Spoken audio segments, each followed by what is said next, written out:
Olá pessoal, tudo bem? Bom, vamos aqui continuar com a nossa série de aulas sobre geometria plana e nesse vídeo a gente vai conversar um pouco sobre paralelismo, tudo bem? Então vamos lá. Paralelismo vem aqui da palavra, né, de paralelo e a gente deu uma breve definição lá atrás do que seriam retas paralelas. Eu falei que eu não ia falar muito sobre esse assunto naquele momento, lá na primeira aula, é, por, por precisar de mais algumas coisas para a gente falar sobre, sobre retas paralelas. Então, agora a gente formalmente vai definir o que são retas paralelas e as propriedades dessas retas paralelas. Tudo bem? Então vamos lá. Duas retas paralelas, ou seja, duas retas são paralelas, se e somente se são coincidentes ou são coplanares e não possuem um ponto em comum. O que significa isso aqui?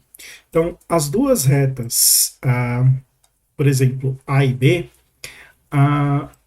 vão ser paralelas, né? Se e somente se são coincidentes, ou seja, se o A é igual ao B. Então, seria esse caso aqui. Se A coincide com B, elas também são chamadas paralelas, ok? Ou elas são coplanares e não possuem um ponto em comum, ou seja, na extensão toda de A e de B, eu não vou encontrar nenhum ponto de intersecção entre elas, tudo bem? Então, se A for A e B forem coplanares, ou seja, estiverem no mesmo plano, e ainda alfa, perdão, A intersecção com B, ou seja, a intersecção dessas duas retas é o conjunto vazio. Então, elas vão ser paralelas, tudo bem? Então, as retas paralelas, elas ou não são coincidentes, ou não são concorrentes, ou elas são coincidentes, tudo bem? Ou todos os pontos são comuns, ou nenhum ponto é comum. Também dá para falar desse jeito. Certo. E o que seria uma reta transversal? Então, a definição aqui de retas transversais são. A definição aqui de retas transversais é o seguinte: sejam duas retas A e B distintas, paralelas ou não, e uma reta T que é concorrente tanto a A quanto a B, certo? Essa reta T, ela é chamada então de transversal de AB. Tudo bem? Então, essa reta T, ela vai ser concorrente tanto à reta A quanto à reta B. O que significa ser concorrente? Elas têm apenas um ponto em comum, certo?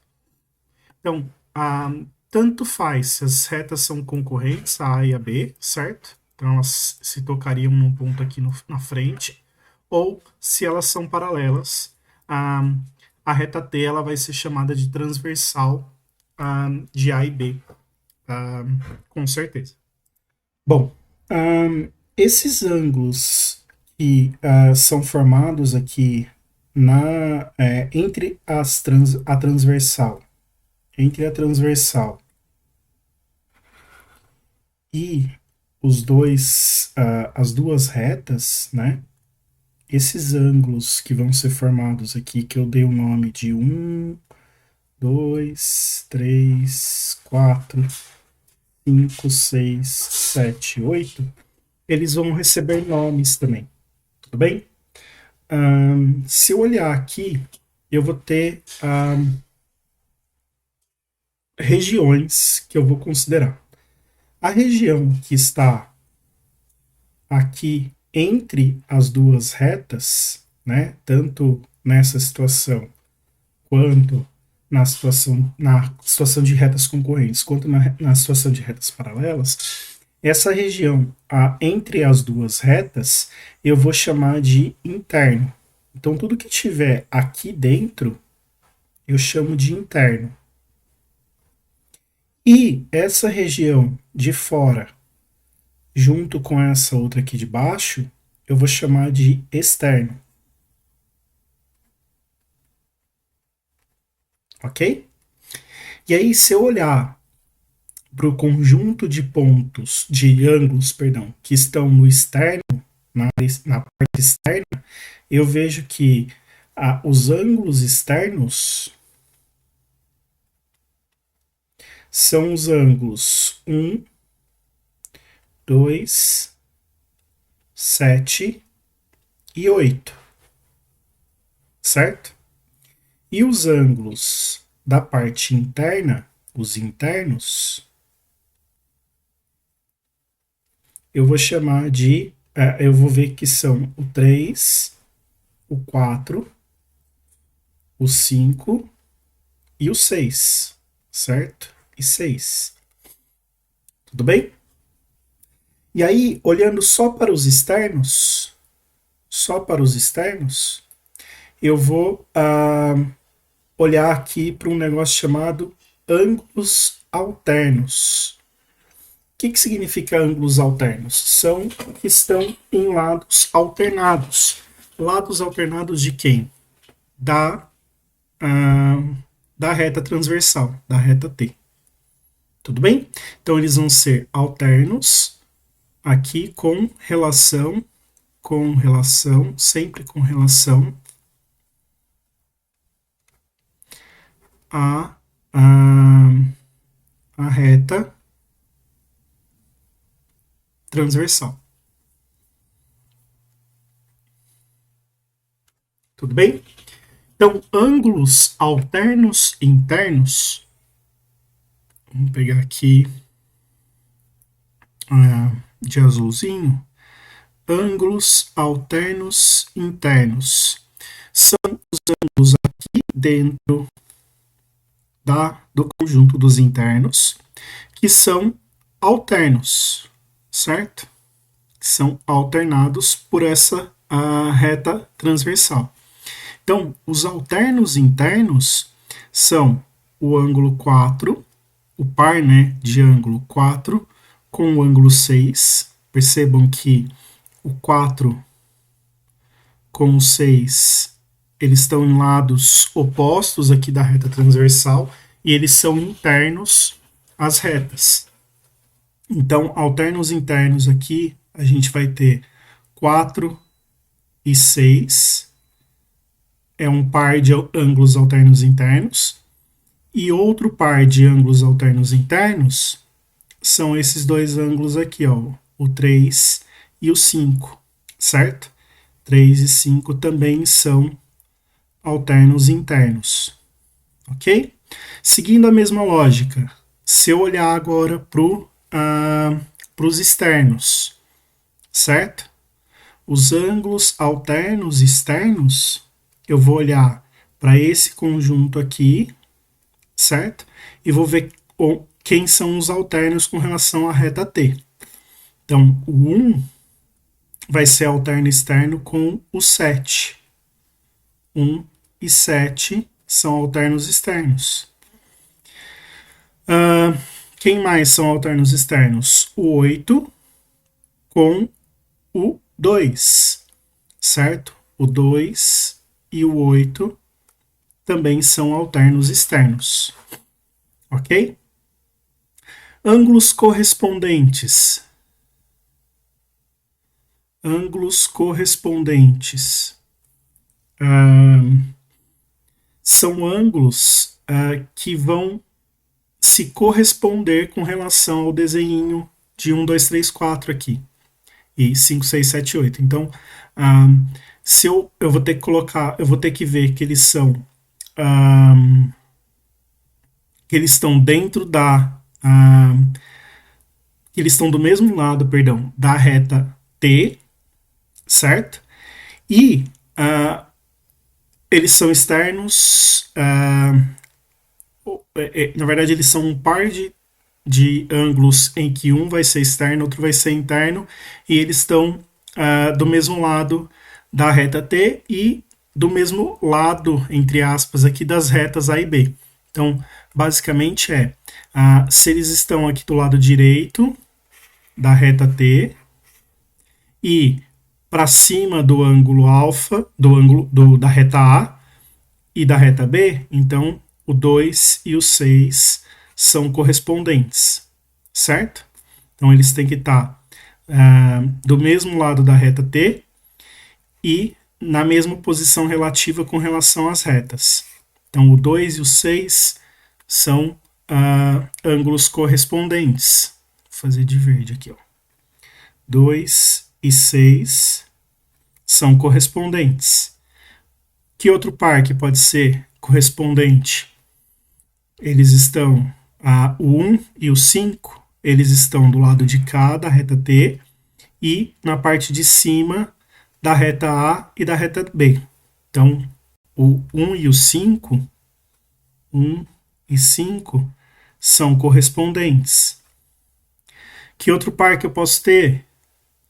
O par 4 com o par 8, com o ângulo 4 com o ângulo 8. Eles formam um par de ângulos concorrentes porque eles estão do mesmo lado da reta T e estão na parte de baixo das retas A e B. Então, o 4 e 8 também são ângulos correspondentes.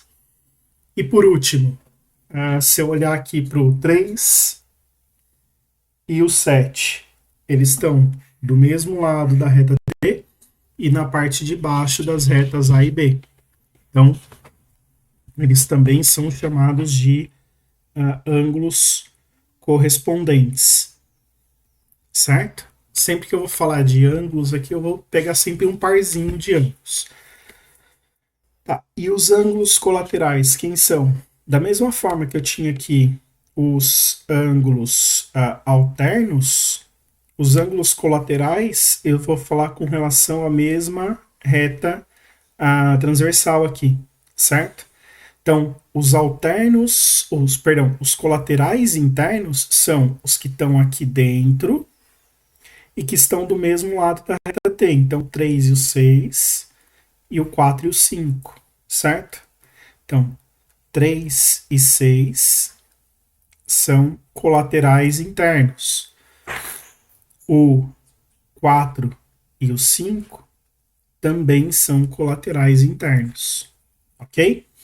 E por último aqui eu vou olhar para os colaterais externos. Então eles têm que estar aqui na região externa, certo? Na região externa.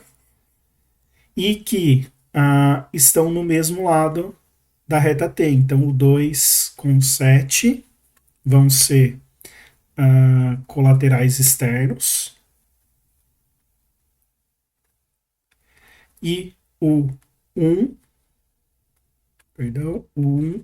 com o 8 também vão ser colaterais externos. Ok? A gente vai colocar aqui, quando eu falar de ângulos alternos, sem especificar interno ou externo, eu vou pensar nos 4 pares aqui. Mesma coisa para os colaterais. Ângulos colaterais vão estar, se eu falar sem identificar se são internos ou externos, eu estou me referindo aos 4 pares aqui. Condição da congruência. Vamos lá. Dados aqui duas retas com uma transversal. Se eu souber, se eu tiver a informação de que ângulos alternos, lembra aqui que pode ser qualquer um desses 4 pares aqui, e 1 e 7 é um deles, certo? Então, se por exemplo o 1 for congruente ao 7, isso vai implicar para mim que todos os outros pares de ângulos alternos serão congruentes, todos os pares de ângulos correspondentes serão congruentes, e todos os pares de ângulos colaterais serão suplementares. Tá. Muito bagunçado? Vamos lá. Vamos entender o porquê que isso aqui vale. Se eu olhar aqui para esse ângulo aqui, ele vai ser o ângulo que vai ser, era 2, 3, então esse cara aqui é o 3, certo?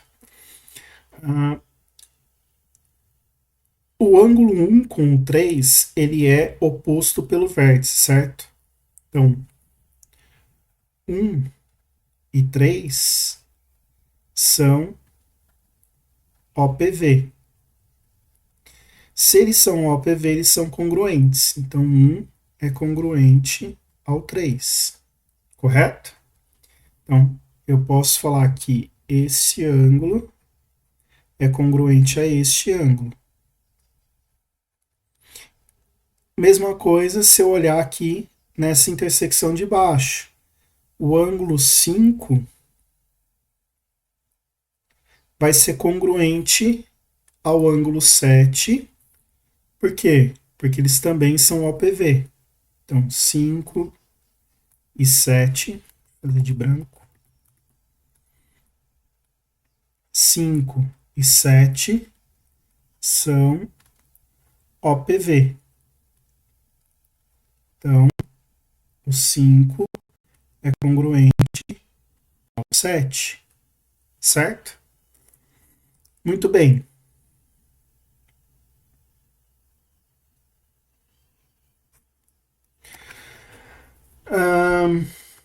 Se eu olhar para o ângulo 2 aqui, ele é congruente ao 4 porque ele é OPV, certo? Então, 2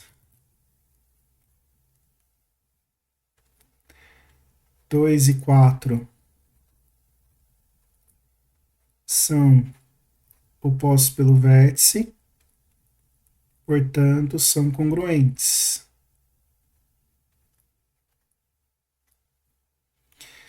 Mesma coisa, o 6 e o 8. 6 e 8 são opostos pelo vértice e são congruentes. Só que 2 é suplementar. Então vamos lá. 2 é suplementar de 1. Certo? E 3. Perdão, 2 é suplementar de 1. E o 6 é suplementar do 5. Isso vai fazer com que, para mim, como o 1 e o 5, são congruentes, eu não tinha definido isso aqui ainda, né? A partir dessas duas coisas e do fato do 1 ser congruente ao 7, 1 é congruente ao 7, só que o 7 é congruente ao 5. Então vai ser congruente ao 5. E o 5, e o 1 também é congruente ao 3. Então, todos os 4 aqui que estão em azul, eles vão ser congruentes entre si, certo? Então, como 1 e 5 são congruentes, certo? Como 1 e 5 são congruentes, e 2 é suplementar de 1 e 6 é suplementar de 5, então 2 é congruente ao 6, certo? E aí, 2 é congruente ao 6 e é também congruente ao 4. E o 6 é congruente ao 8, então 6 ou 4 também vai ser congruente ao 6. Então, Eu posso falar aqui que o 6 vai ser congruente ao 2, o 8 também é congruente, porque é o PV. Então, os pares aqui são congruentes. E aí você pode ver que os alternados, os alternos, perdão, os pares alternos 2 e 8 são congruentes. O 4 e 6 são congruentes, certo? Porque eles são alternos internos. O 1 e o 7 são congruentes porque eu já tinha definido, foi a minha premissa. E o 3 é congruente ao 5. Então eu tenho essas. Os 4 alternos serão congruentes, tá? Certo? Todos os pares de ângulos correspondentes serão congruentes. A gente já viu que sim, certo? Porque o 2 e o 6. Aqui eu falei que era 6, mas era 8, né? 8. 6 é congruente com 8. Desculpa aqui por isso. Então, o dois e 6 são congruentes. O 2 e 6 são congruentes, eles são correspondentes também, certo? Então, o par 2 e 6, o par 2 e 6 é congruente. O par 4 e 8 também é congruente. E eles são correspondentes. O par 5 e 1 são correspondentes. Então, 1 é congruente ao 5. E, por último, o 3 é congruente ao 7.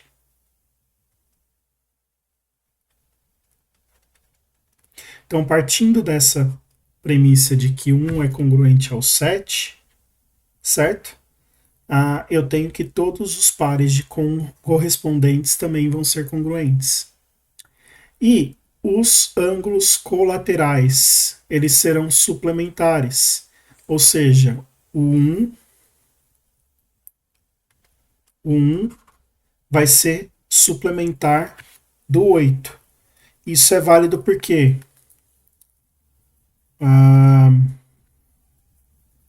o 1 é congruente ao 5, que é suplementar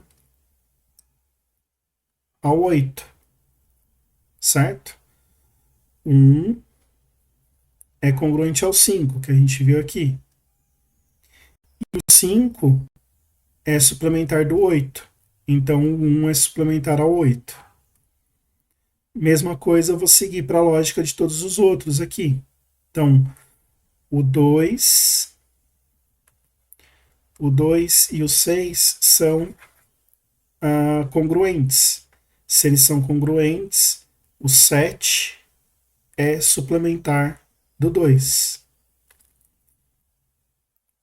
7 é congruente ao 3 e é suplementar ao 6. Então, o 3 e o 6 são suplementares. E seguindo a mesma lógica, o 7 é suplementar ao, ao 6. Então, o 2. Perdão, aqui eu falei que era suplementar ao 6 ou suplementar ao 2. Tá, desse cara aqui, a gente tira aqui o 5. Ó, que o 1 mais 8 é raso, certo? Então são suplementares. E ainda, se eu falar que esse cara aqui é complementar ao 4, é, é congruente ao 4, eu vejo também que o 5, não, que o 1, não, que o 4 e o 5, 4 mais 5 também é raso. Na verdade, é igual a 180, porque eles não são rasos, né? Mas a soma dá 180 graus, ou seja, eles são suplementares. Tudo bem? E daqui também, ó, o 2 ele é congruente aqui ao 6. Então, o 2 com 7 são suplementares. O 2 e o 7 são suplementares. E os 3 e o 6 também são suplementares. Então, apenas com essa informação de que um dos pares de ângulos alternos é congruente, eu posso concluir tudo isso aqui, que todos os outros pares de ângulos alternos são congruentes, que todos os pares de ângulos correspondentes são congruentes e que todos os pares de ângulos colaterais vão ser suplementares. Tudo bem? Essa é uma condição de uma congruência aqui. Muito bem, por que isso me ajuda? Porque agora eu vou determinar a condição do paralelismo, ok? A condição do paralelismo me diz o seguinte: se duas retas coplanares distintas e uma transversal determinam ângulos alternos congruentes, então essas duas retas serão paralelas. Olha que legal. Se eu tenho aqui duas retas paralelas, duas retas distintas, cortadas por uma transversal, e que esse ângulo alfa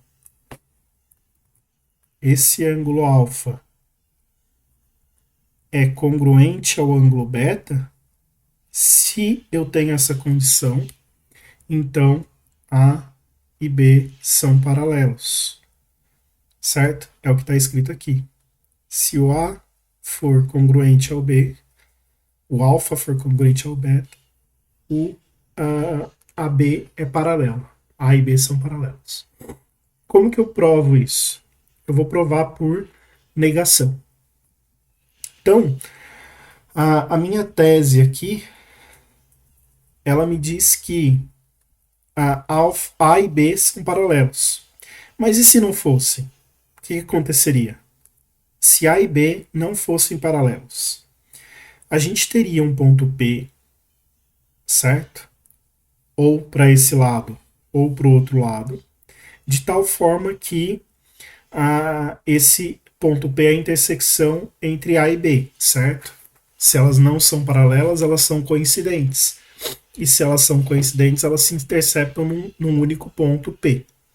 Tudo bem? E aí a gente formaria o triângulo ABP. Tudo bem?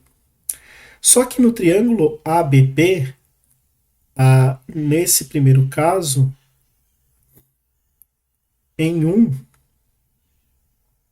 ângulo alfa é externo ao triângulo. E isso implica para mim que o ângulo alfa é maior do que o ângulo beta. E na situação 2, é o contrário. O beta é externo ao triângulo, o que significa que o beta é maior que o alfa. Esses dois caras aqui eu tirei do teorema do ângulo externo, certo? Tá lá na aula anterior e a gente já provou que isso é válido. Tudo bem? Então, assim, se as retas não fossem paralelas, ou alfa é maior que beta, ou beta é maior que alfa. Ou seja, alfa é diferente de beta. Tudo bem? Só que isso aqui contradiz a minha hipótese de que alfa é igual a beta, certo? Portanto, A e B são paralelas. Olha que interessante, então. Eu comprovei que se existe uma congruência entre alternos, certo? Eu vou ter todas essas outras congruências que eu tenho aqui. Tudo bem? E se eles forem congruentes de fato, eu posso afirmar com certeza que as retas A e B são paralelas. Certo? Então isso aqui é a minha condição de paralelismo. Como que eu construo uma reta paralela? Dado uma reta A, dado uma reta A e um ponto P, eu construo uma reta paralela a A e que passa por P da seguinte maneira. Eu vou traçar uma reta que passa por P e é concorrente à reta A. Então, eu vou chamar essa retinha aqui de T. Tudo bem? Ela passa por P e é concorrente a A. E aí, se eu olhar para esse ângulo aqui, chamar esse ângulo aqui de alfa, eu posso, pelo postulado do transporte de ângulos, transportar este ângulo aqui, alfa, aqui para cima. Utilizando essa reta T, eu posso transportar ele para cá, certo? Posso transportar esse ângulo alfa para cá. E aí, se eu estender a minha semi-reta aqui para o outro lado, ó, pegando a semi-reta oposta, e chamar essa reta aqui de B, como o ângulo AT é congruente ao ângulo BT, certo? Então, A é paralelo a B, por essa condição aqui que a gente viu, certo? Então, eu construo a minha reta paralela dessa maneira. Eu posso construir uma reta paralela dessa maneira. Basta eu transportar este ângulo alfa utilizando uma reta transversal de transporte. Eu posso transportar esse ângulo alfa passando aqui por P, utilizando P como vértice desse ângulo. E aí eu tenho um postulado da unicidade da paralela. Esse postulado foi feito por Euclides, certo? Por isso que a gente consegue ver em algum momento a geometria plana como sendo chamada geometria euclidiana, porque muitas das coisas que a gente tem na geometria plana foram postuladas por Euclides. Tudo bem? E a unicidade vai ser um postulado, ou seja, é uma regrinha do jogo. A gente não pode mudar e a gente aceita e a gente toma como verdade, tudo bem? A gente não demonstra, é intuitivo porque a gente acabou de ver aqui que eu estou usando um postulado do transporte de ângulos e vocês, se vocês lembrarem, nesse semiplano da esquerda aqui da reta T, só vai ter uma semirreta que faz com que esse ângulo seja igual a esse ângulo, certo? E aí a gente tem essa reta B aqui, ela vai ser paralela à reta A e ela vai ser única, tudo bem? Não é a demonstração, tá, pessoal? Não estou demonstrando, estou só falando que intuitivamente a gente sabe que isso é verdade, ok? Mas isso é um postulado. E aí, o que, que o postulado da unicidade diz? Que por um ponto passa uma única reta que é paralela a uma reta dada. Então, dada a reta A e o ponto P, vai existir apenas uma reta que é paralela a A e que passa pelo ponto P. Tudo bem? Então, isso é um postulado. Eu vou aceitar, eu não vou demonstrar, mas a gente já viu que intuitivamente isso é válido. E para que serve tudo isso? Para eu demonstrar aqui a recíproca da condição de paralelismo. Então vamos voltar aqui, ó. A condição de paralelismo me diz que se alfa é congruente a beta, então A é paralelo a B. E a recíproca vai ser o seguinte: se A é paralelo a B, se os dois são distintos e A é paralelo a B, então alfa vai ser congruente a beta, certo? Vou demonstrar que a recíproca também é verdadeira. E como que eu comprovo isso? Eu vou comprovar da seguinte maneira: se alfa, se alfa é diferente de beta, certo? Se alfa for diferente de beta, eu tenho, existe então, né, uma outra reta, que passa por esse ponto de intersecção entre B e T aqui, certo? Que faz com que o beta linha